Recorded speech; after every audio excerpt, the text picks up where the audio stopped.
Olá, meu nome é Guilherme Gonçalves, eu sou psicólogo clínico e hoje eu vou falar sobre a história de Jacó, continuando as histórias bíblicas que eu venho fazendo aqui no canal. A última que eu falei foi de Abraão, então Jacó é neto de Abraão e é uma das histórias mais importantes da Bíblia porque fala da fundação da nação de Israel. Então eu vou explicar aqui como a relação entre Jacó e o seu irmão Esaú pode ser vista como uma analogia da relação entre o ego e o self e usar a psicologia analítica para a gente entender melhor o simbolismo psicológico dessa história.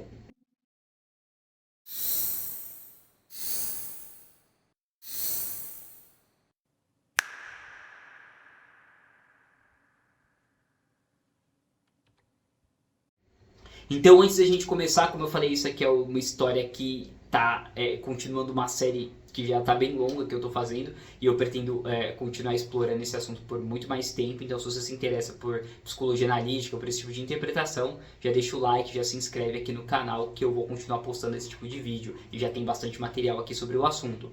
Então, basicamente, a história de Jacó começa ali no ventre da sua mãe, Rebeca, que está sofrendo muito com a gravidez dos gêmeos, Jacó e Esaú, porque estão brigando constantemente dentro do seu ventre. Então, nesse sofrimento, ela vai perguntar para Deus o que está acontecendo com ela. E aí Deus responde isso para ela. Há duas nações em teu seio, dois povos saídos de ti se separarão. Um povo dominará um povo, o mais velho servirá ao mais novo. Então a gente tem aqui a ideia dos gêmeos que brigam, né, dos irmãos que entram em conflito. Isso é um tema arquetípico muito recorrente. A gente tem Caim e Abel, por exemplo, no começo da Bíblia. A gente tem Rômulo e Remo. A gente tem vários pares de irmãos que entram em conflito ao longo da história e que tem um simbolismo bem importante aí. Então, para a gente entender como que funciona essa relação do irmão mais velho servir o mais novo, é uma coisa um pouco contraintuitiva, porque normalmente você espera que seja o contrário. Então, o que isso representa simbolicamente? Para explicar isso, a gente precisa entender um pouquinho de como funciona o desenvolvimento psicológico na psicologia analítica, como que se dá essa sequência. Porque no começo da vida, a gente tem um estado de indiferenciação do eu. Não existe uma noção de eu formado. Então, o inconsciente é dominante naquele momento. Não existe uma separação entre dentro e fora, entre mãe e bebê, é tudo muito misturado ainda. E isso continua assim até por volta dos 2 anos de idade. Nesse momento, o hemisfério cerebral direito ele é dominante, que está muito mais associado com a atividade do inconsciente. A partir desse ponto dos 2 anos, a gente começa a ter uma dominância gradativa maior do hemisfério cerebral esquerdo, que é a parte mais consciente do cérebro e que está relacionada com a formação do ego, da noção de uma autoimagem mais consciente, que é quando o bebê começa a ter uma noção de si como separado do outro.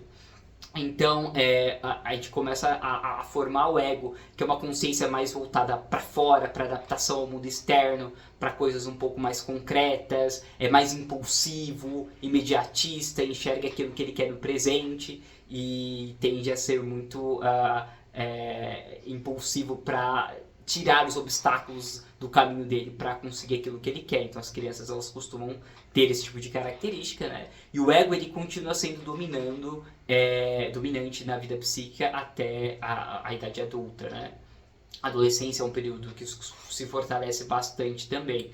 Então esse ego é o que a gente entende como o irmão mais velho, é o primeiro eu que nasce como Esaú, que nasce primeiro que Jacó, né? Então ele é o irmão mais velho que domina essa primeira parte da vida.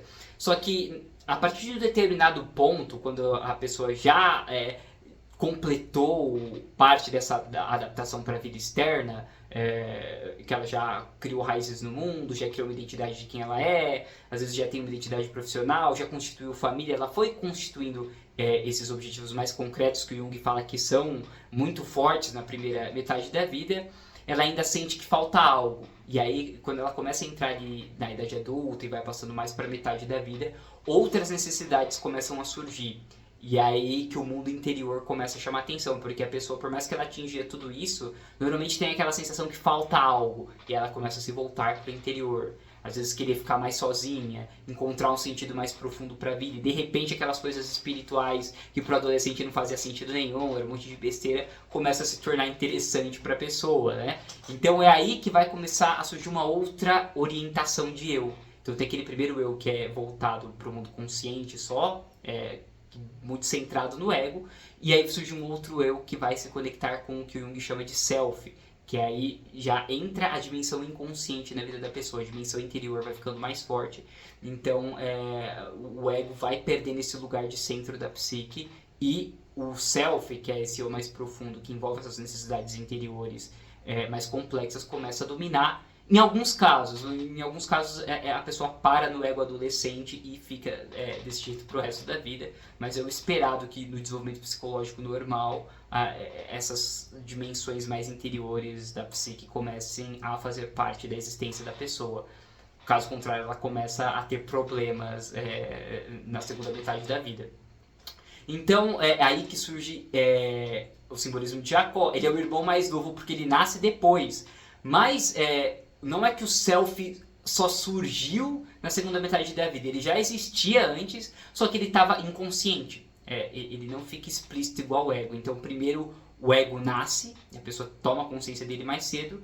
O self já existe desde antes, ele é hierarquicamente superior ao ego, né? O self ele é hierarquicamente superior ao ego, mas ele se torna consciente mais tarde. Então, ao mesmo tempo que ele é o irmão mais novo, o que é conscientizado por último, ele é o mais velho, porque ele precede a existência do ego. Então ele fica nessa posição dúbia. E o ego, por mais que ele seja o mais velho, a hierarquia psicológica correta é o ego servindo o self e não o self servindo o ego. Por quê? Porque a nossa percepção consciente ela tem uma visão mais curta. Ela enxerga pouca coisa. Uma coisa de cada vez, ela é mais limitada, enquanto o inconsciente ele abrange quantidades de informações mais amplas ao mesmo tempo, então ele consegue perceber coisas que conscientemente a gente não percebe. A gente tem uma percepção inconsciente muito grande, 90% da nossa atividade psíquica acontece de forma inconsciente, então por isso é muito útil a gente tentar se orientar por essas fontes de informação inconsciente, não só pelo ego, que acaba caindo em várias armadilhas, em vários obstáculos que ele não percebe. Então é aqui que a gente enxerga a relação entre Jacó e Esaú, porque Esaú tem uma visão muito mais curta do que Jacó.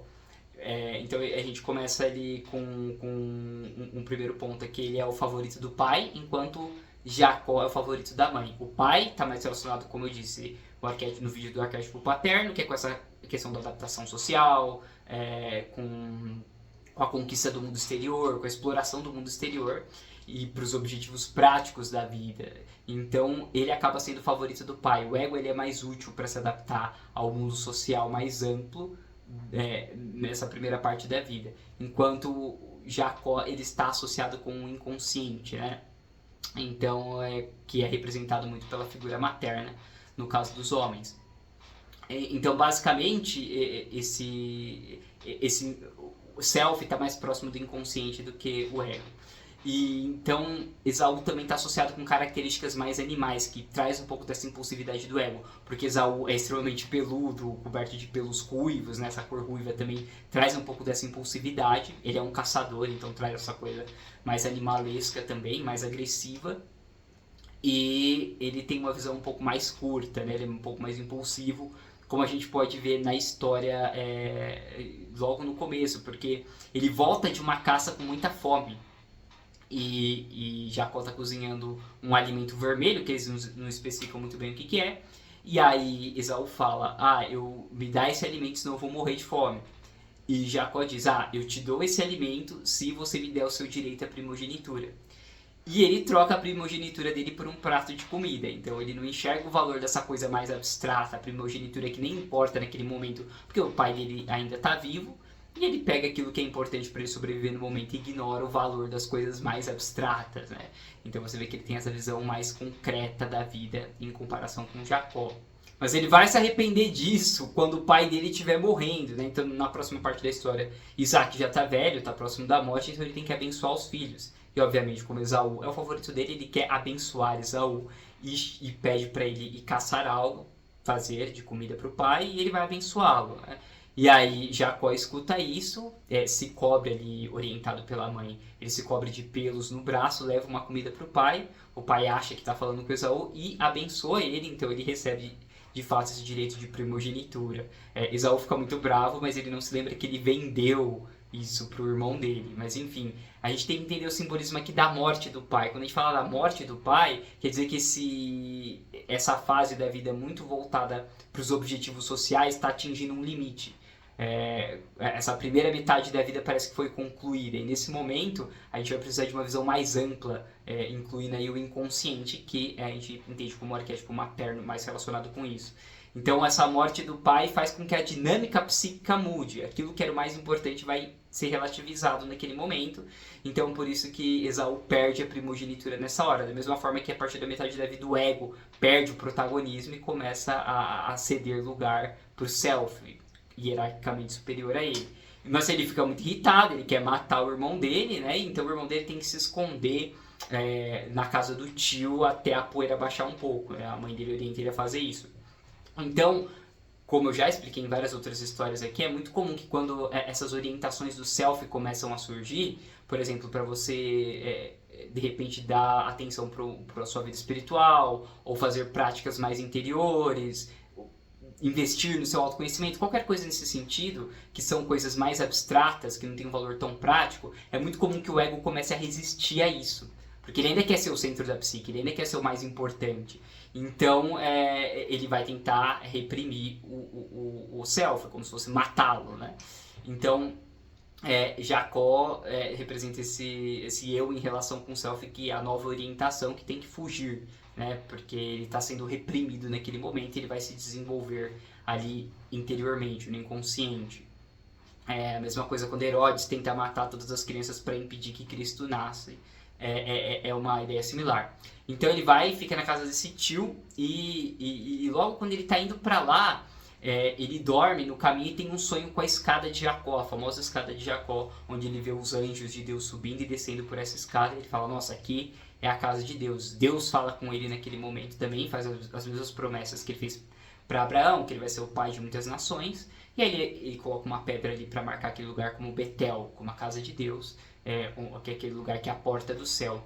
Então o que significa esse eixo, né, que liga o céu e a terra? É justamente que ele está fazendo essa abertura para o inconsciente, para ele receber essas orientações do inconsciente e passar a levar elas na vida. Então agora a voz de Deus faz parte das orientações que ele vai fazer. Ele não está só agindo conforme a vontade dele. Deus está participando ativamente da orientação da vida dele. E anjo significa mensageiro, né? Então ele se abre para essas mensagens do inconsciente e passa a escutar isso, né? Essa nova forma de se orientar na vida.